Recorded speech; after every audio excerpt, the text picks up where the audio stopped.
Efeso Kapitulo 2, versikulo 1, ngadto sa Dios. Kung ano realidad, mga kaigsunan, sa kalibutan karon. Tungod aning sala nga misulod sa tao, pinagi kang Adan ug ni Eva, ang atong duty nga kahadlukan ng Dios kung musunod diha kaniya, wala na nato mabuhat. Basta Ephesians 2, 1 and 2. Kaniadto patay kamo tungod sa inyong pagkadautan ug makasasala. Gisunod ninyo ang daotang pagkinabuhi sa kalibutan ug ang pangulo sa mga kagamhanan diha sa kawanangan, ang espiritu nga mo'y nagmando sa mga tawo nga misubing sa Dios. Amen. Sa inyo din na, patay kita tungod sa atong pagpakasala. Pag may nangyari patay, dili kita maka-response. No? We are dead in spirit. In the sight of God, we are dead. Hello? Amen. Patay kita mga kaigsunan. So this duty, ang gihatag sa Diyos kanato to fear Him and to follow His commandments, di nato ni mabuhat because we are dead in trespasses. Muna ang atong ginabuhat, o kining mga espiritu nga nagamando sa mga tao nga nagarebildi sa Dios. Hello? Amen. Di ba? Kita, mo panipod din sa atong nabasa. Kaya ito, sama kita nini. Sa atong ginuhatan sa una, mga makasasala. Hindi kita ganahan makighalubilo sa mga Kristohanon sa kaniadto. Ang atong ginabuhat, ang mga pangita o mga katakbawan sa gawas, no? Mga sala, adin wala kahimuti sa atong buhi nga Dios. No? So ang resulta niini wala na tay kahadlok sa Ginoo. Amen. Amen. Wala na tay kahibalo kung kini makapaymuot pa ba sa Ginoo? Dili na. We live by our own will. Nagkinabuhi na kita sa atong kabubuton, sa atong gusto, atong paghimuon, wala na tay pangibaw-anan sa Dios. So totally na zero gyud kining gitawag nga duty nato sa atong pagsunod sa atong buhi nga Dios. Gisunod nato ang daotang pagkinabuhi sa kalibutan ug ang pangulo sa mga kagamhanan diha sa kawanangan. Verse 2 and 3, makita nato dinha. Aron makabuhat kita sa atong duty sa mga gibuhat sa Dios, aron nga may balik kita nining gitawag nga pagkahadlok diha kaniya. Di mo kita mahadlok sa Dios mga kaigsunan. Maning kamaturan kung wala pa ta gikaluyan sa Ginoo, di nato mabuhat kining gitawag nga duty nato. So may gibuhat sa Dios. Yang gihatag is with rich and mercy. Amen. Jesus died on the cross. Alang ka na. Amen. Si Jesus namatay dito sa cross. He opened the door for us in heaven. Sa gibuhat niya, He reconciled us to the Father. 2 Corinthians chapter 5 verse 18 to 19. The broken relationship between us and God was restored. Sa dihang nagpakamatay si Kristo dito sa cross. So ang iyang gibuhat, ang kanina itong guba ng relasyon, iyang gibalik. Hello? Amen. So basa pa rin sa 2 Corinthians 5:18 to 19. 5:18 to 19. Gibuhat sa Dios kining tanan ug siya usab ang nagpasiguli kanato ngadto kaniya. Pinaagi kang Kristo ug gihatagan kita niya sa buluhaton sa pagpasiguli sa uban ngadto kaniya. Makita na ito mga kaigsunan, aron nga mabalik na ito pagbuhat ang ining gitawag nga that duty. In the beginning, nag-create sa Ginoo kanato nga na-broken, Jesus died on the cross. Aron nga mahibalik, ma-reconcile na pud ang atong relasyon diha sa Ginoo. Jesus namatay, aron luwason ta, ug aron mabuhat nato balik ang atong gitawag nga the whole duty. 2 Corinthians chapter 5 verse 15. Atong tanaw sa 2 Corinthians 5:15. Namatay siya aron nga ang mga buhi dili na magkinabuhi alang sa ilang kaugalingon. Basa 2 Corinthians 5:15. Namatay siya alang sa tanang mga tao aron ang mga buhi dili na magkinabuhi alang sa ilang kaugalingon kundi alang sa kaniya nga namatay ug gibanhaw tungod kanila. See? Kita niyo? O sa purpose sa kamatayan ni Jesus, aron kita nga mga buhi dili na magkinabuhi alang sa atong kaugalingon. Usa man gid ang atong pagkinabuhi is to fear God and to keep His commandments. Amen. Mo nang resulta, nagdi ka na itong mabuhat, kay naaman ta sa pagpakasala, no? Diri si Jesus nagpagamatay aron mahibalik ang atong kanhi nga naguba nga relasyon. Unya aron mahimo na pud nato ang pagkinabuhi alang sa kaymayaan sa Dios. Amen. Amen. Mo na ni karon ang resulta mga kaigsunan. Nakata karon ng Bible study. Amen. Amen. Praise the Lord. Mo nang nindot gyud kita naargit ta na ang sila ni ate sila pero nakaman si kuya okay ra pud no. Salamat sa Ginoo sa iyang mga pulong. Dili kita makahimo sa pagkahadlok sa Ginoo kung wala kita makaila o maka-encounter sa Ginoo. Hello. Amen. Isa man din ka nato no, kung wala pa ta makaila sa Ginoo, wala pa ta gikaluyan sa Ginoo, mag-Bible study ka, ikaw ra. Bali mong pamilya. Ha? Isa din ka nato, nga unahon nato ang Ginoo kung wala pa ta makaila sa iya. Wala. Bisan gani kita nga nakaila na sa iya, usahay madala pa man ganito sa atong unod ng mga bagbati. Oo ba? Nga igsuon? Di ba? So it is by the grace of God, makining the whole duty nga nawala ka nato, kay di kurap sa kaaway, nahibalik diri ka nato. This is the whole matter. This is the conclusion of the whole matter. Your responsibility sa imong pag-alagad o sa imong pagkatao ng kalibutan is in lang mahal ka sa Diyos. Kung mamubuhat ka niya. Praise God. Salamat sa atong buhay na Diyos. Proverbs chapter 1, verse 7. Ito sa naon. Where the Lord is moving. The fear of the Lord. Memorize na yun ni Kuya. Ano? Di ba? Nindot yun nga ni my Bible study na hindi natin memorize mga igsuon. Yes. Oh. Amen. Klaro na ba yan? Sabtag yun. Mabot ang kaalam kung wala yung pagkakataon. Amen. The fear of the Lord is the beginning of wisdom.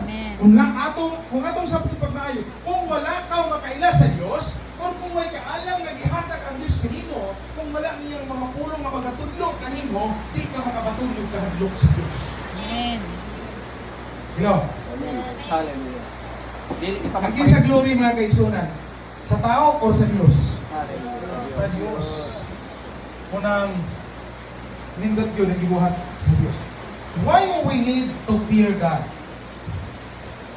Ingon din is to fear and to keep His commandment. Sa maning fear nga gisgutan nini. Why we need to fear God? Paspas mo na ito naman kay anak oras. Pinaspasa yung mga guys. Anong kita makaila sa Diyos? Ha? Actually, na ay duha ka fear nga gitawag, no?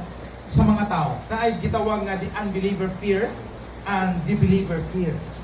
Ang ilang pagsabot sa gitawag nga pagkahadlok sa Diyos. Dili kita sa the unbeliever, sa mga dili magtotoo nga pagkahadlok. The fear in the Lord alang sa mga dili magtotoo. Mahadlok sila tungod kay kabalo sila nga ang Diyos muhukom sa tanan. Kabalo sila nga ang Diyos makahimo sa pagtambog sa tao ngadto sa impyerno. Nga mao ang ikaduhang kamatayon. Kay balo ang mga katauhan sa kalibutan, bisan sa ang mga wala magtotoo, nga ang Dios mao'y mutambog muhukom o mutambog ngadto sa impyerno. Lucas chapter 12 verse 5.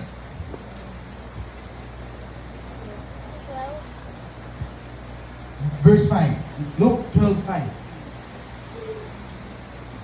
Kung anan ko kamo kinsa ang angay ninyong kahadlukan. Kahadluki ang Dios nga human mong katay may gahom sa pagtambok ng bisan kinsa ngadto sa impyerno. Oo, kahadluki gayud ninyo siya. Amen. Unsay ingon sa Dios? Kahadluki gayon ninyo ang Dios nga may gahom sa pagtambok nga sa kalag ngadto sa impyerno. Amen. Ingon pag yung isubli, pag yung diha, oo, kahadluki gayon ninyo siya. Amen. Bot pasabot seryoso ni nga word. Seryoso ni nga word igsoon. Ang tanang gipanulti sa Ginoo nga kung ikaw dili mo tuo sa Dios, dili mo tuo sa iya, dili ka makabaton og relasyon diya sa Dios, sigurado impyerno gyud ang tao. O hindi kahadlukan sa mga tao. Pero nahadlok sila ana nga word, kay nakabalo sila nga ang Dios mo muhukom, nganong dili man sila magbuhat? No? Dili na po nato makita ang grasya sa Dios. Nga walay tao nga makaduol sa Dios, gawas kon ang amahan mismo may maghikap kaniya ang mutuo siya kang Kristo. Yes. Amen. Hello. Juan 6:44. Muna na itong makita sa mga tao, hindi na itong makita ang pagkasubirinti sa Diyos. Nga diin, kabalo na ang mga tao nga ang Diyos ingana muhukom, mupatay, makaya sa pagbuhi, makaya sa paghukom, makaya sa pagbutang sa impyerno sa mga tao. Yes, na sa ila, but nga naman, nga di naman sila makabuhat sa pagrespeto sa Diyos o sa paghatag ng kahinayaan sa Ginoo. Nga naman. For this, sa 2 Corinthians chapter 4 verse 4, they are blinded by the enemy. Hello? Amen. And then, pag sa John 6:44, walay makaduol sa Dios kundi mismo ang Dios may magpili ni nga tawhana aron nga mo ila diha ang Ginoong Hesus. Amen. Ngunit kining atong resulta karon mga kaigsunan, ikaw ug ako nagakot og Bible karon. Pasalamati ang Dios. Amen. Kay bibili ka sa Dios sa walang pabuhatang kalibutan. Manang naa ka karon, nakabaton kag kahadlok sa Ginoo. Nabalik nimo ang kanhi nga conclusion nga wala diha sa iyang pagkabuhat. Amen? Mao gini katuyuan nato mga kaigsunan, gibalik lang sa Ginoo. Apan karon ani nabalik sa ato. Ang nato nga pasalamatan sa Ginoo. Sa mga tao nga wala pa makaila diha sa Ginoo, sa mga tao nga wala pa relasyon sa Ginoo, dapat mo ilana mo. Nganuman, ingon sa pulong sa Ginoo, kaya sa Dios nga hukman ka kung ibutan ka sa impyerno kung wala kay relasyon diha kaniya. Okay. John 6:44. Yes, John 6:44. Sa to Hebrews chapter 10 verse 31. Hebrews 10:31. Hebrews 10:31. Pwede. Ano naman loob? 31. 10:31. Makalilisan gayud ang pagkahulog ngadto sa kamot sa buhit nga Dios. Sa ingon, Makalilisan. makalilisan gayud ang pagkahulog nganda sa gamot sa buhi nga Dios. Hallelujah! Unang, di na ko mubalik. Di na ko mubalik sa kalibutan kay imperno dangatan. Grabe kuno ka makalilisan. Napa ba'y makalilisan sa grabe ka makalilisan? Yan ni kulabaw niya na mga kaigsunan. Kung ikaw wala sa kamot sa Dios, asa ka paingon? Nya makalilisan yung sa pulong sa Ginoo. Kung ato gyud tagtaron pag ayon sa ina sa impyerno, murag di gyud taganahan mo to. Amen. May klaro ni Ginoong Kristo nga dito sa impyerno na ay ulod nga dili mamatay. Nya walay adlaw gabi, tanan dito presente. Walay pahuway forever. Manlugwa sa mata, manlugwa sa ilong, manlugwa sa ulod, paggibok-gibok ang inyong ulod sa kasakit. Kunya ang impyerno, naa ka maglangoy-langoy dito. Magbasol ka sa tibok ni mong kinabuhi. Ang pangutana, mabayaran pa ba? Kung kailangan kung mabayaran mo 20 years dito sa impyerno, luwason ko pagbalik sa Ginoo. Pero wala na. Kung asa ka mabutang, this is your forever destiny. This is your eternal destiny, mga kaigsunan. Unang samtang napay kaluwasan, samtang buhi pa. At kung paghangyon ini nga panimalay, believe in the Lord Jesus Christ and you will be saved. Hallelujah. O dili na punta sa for the believers na punta nga kahadlukan. Ining gitawag nga kahadlok. Alam ka nato nga mga magtutuo, the fear in God lahi pod. Ang pagkahadlok sa Ginoo is gitawag na balaan. Amen. Alam ka nato ang pagkahadlok, dili ka nang mahadlok kita kay may impyerno ta. Hindi mahadlok ta kanang gitawag nga holy fear in God. Atong sabton, atong basahon sa Hebrews chapter 12, verse 28 to 29.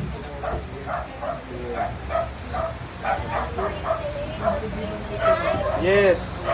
Hebrews 12, 28-29.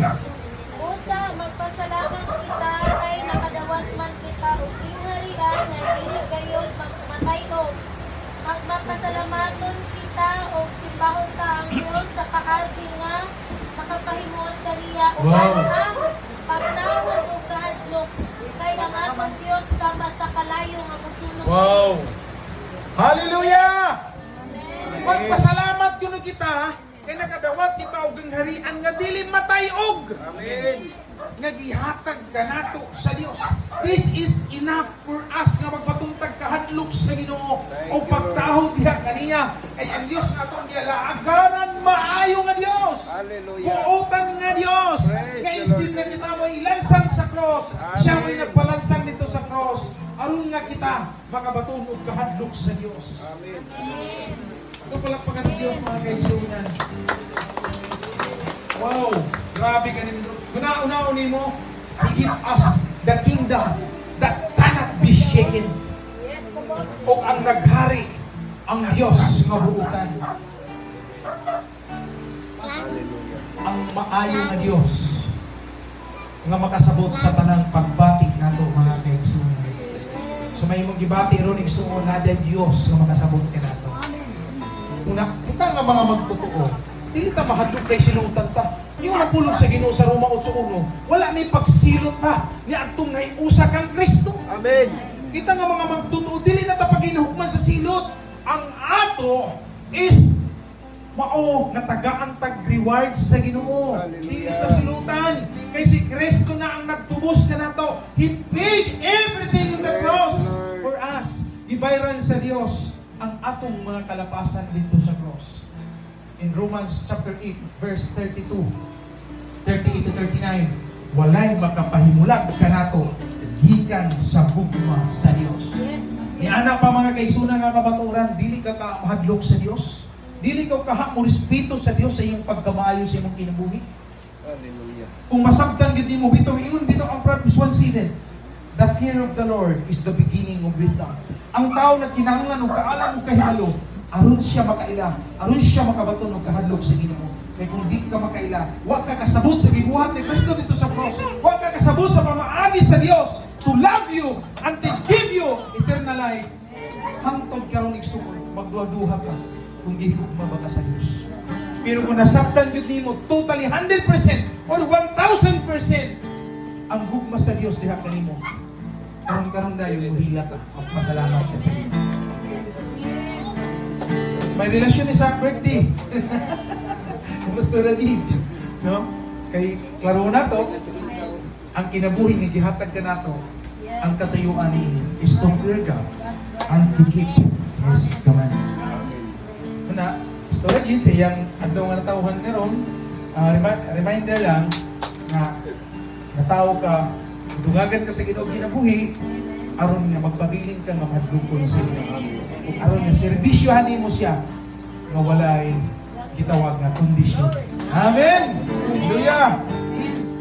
Hello, okay pa ba mo mga kaisunan? Amen. Hallelujah.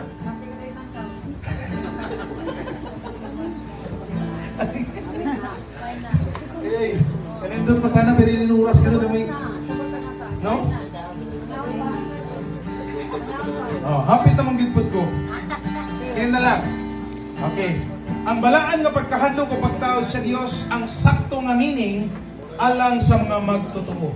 Ini ang magtugkid kanato nga isurrender nato ang atong kinabuhi diha sa atong magbubuhat. Amen. Praise the Pag nakikadlok sa Ginoo, pag nakipagtahod sa Ginoo, mao ni ang panahon nga kaya nimo isurrender ang imong kinabuhi sa Dios. Amen. Mabitaw kabantay mo kang Apostol Paul sa iyang mga pagpamulong, he's totally surrender sa Ginoo. In Galatians 2:20, dili na ako ang nabuhi kundi si Kristo na ang nabuhi kanako. Ang kinabuhi nga gikinabuhi ko karon diri sa unod, gikinabuhi ko sa pagtuo diha sa anak sa Dios nga nahigugma kanako ug nagpakamatay alang kanako. Pag-abot sa Ephesians chapter 3, ang tanang mga butang nga kanhi giisip ko nga mga importante karon walay bili ang maangkon ko si Kristo. Pag makabaton ka kahadlok sa Ginoo mga kaigsunan, ang imong kinabuhi ikaya nimo isurrender sa Ginoo. Kung pasabot sa surrender, ipakontrolar nimo ang imong kinabuhi sa Dios. Dili na pamulihok sa imong kaugalingong kaboboto, pat ang tanan isalig nimo sa Dios. Amen. Hello. Amen.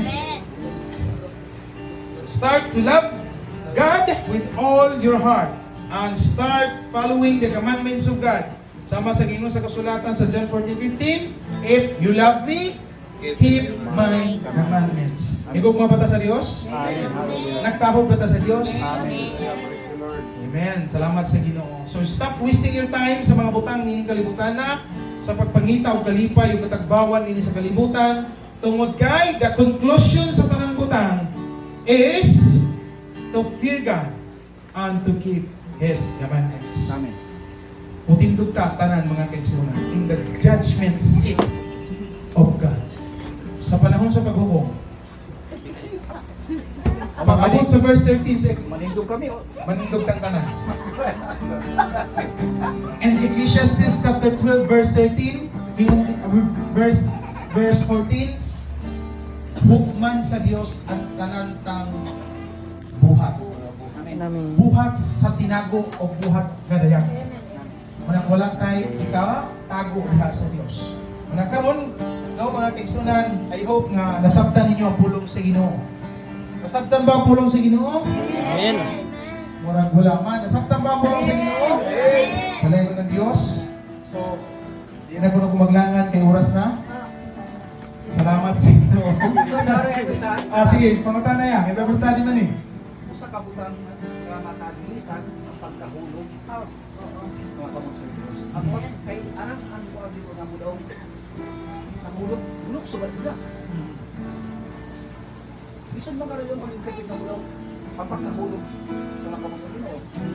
Nahulog pa sila, naghulog sila, sila ba'y mo ang pag?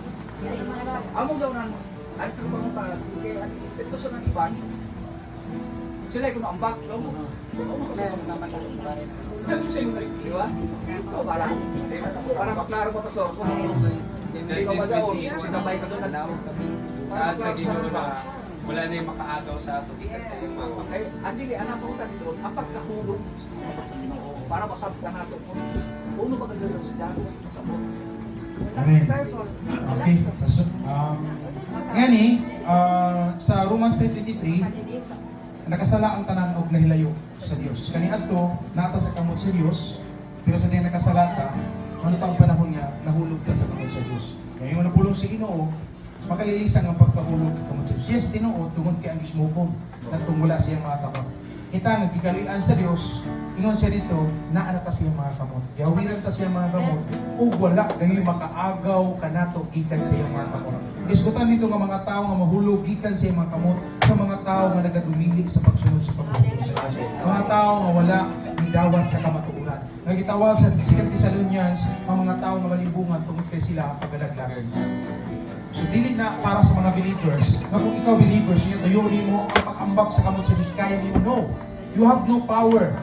Kay ingon sa Revelation, si Kristo nga musira, walay makaabri. O siya nga moabri, walay makasira. Kung siya mo pili, walay makakuha ka nato ikan sa kamot sa Diyos. How come nga ang isa ka bigalian sa Diyos, kaya niya mo ambak sa kamot sa Diyos. The God that created us, may control sa tanang una. Wala tayo na ho para control na ko.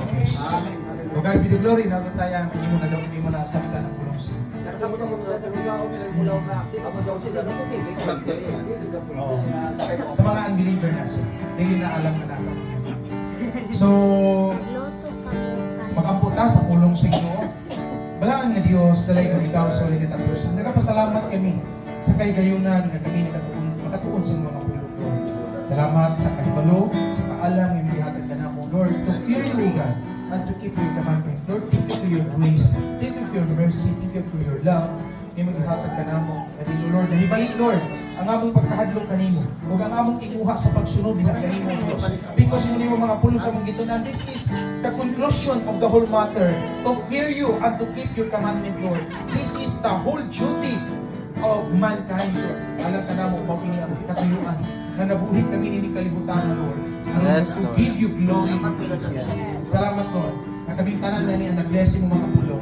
Busog man kami sa Espiritu karon ng Dios. Salamat Ginoo nga magpabilin kini kakanunay magakalayo nga among kasing-kasing sa pagpangita sa imong kabubuton ng Dios. Amen. Amo kong gipasalamatan for all the glory, honor, praises and adoration belongs to you alone. In Jesus' mighty name we pray. Amen. Pastor Adi, dato siguro nga ipag-pray. Kay. Ibalo po, nag-pray na rin ninyo, ganyan si Pastora. Pero kay mas daghan man taron. Subliyon na lang nato. Iba naman bigay ka. Okay. Tara, ikaw sa Totoo. ikaw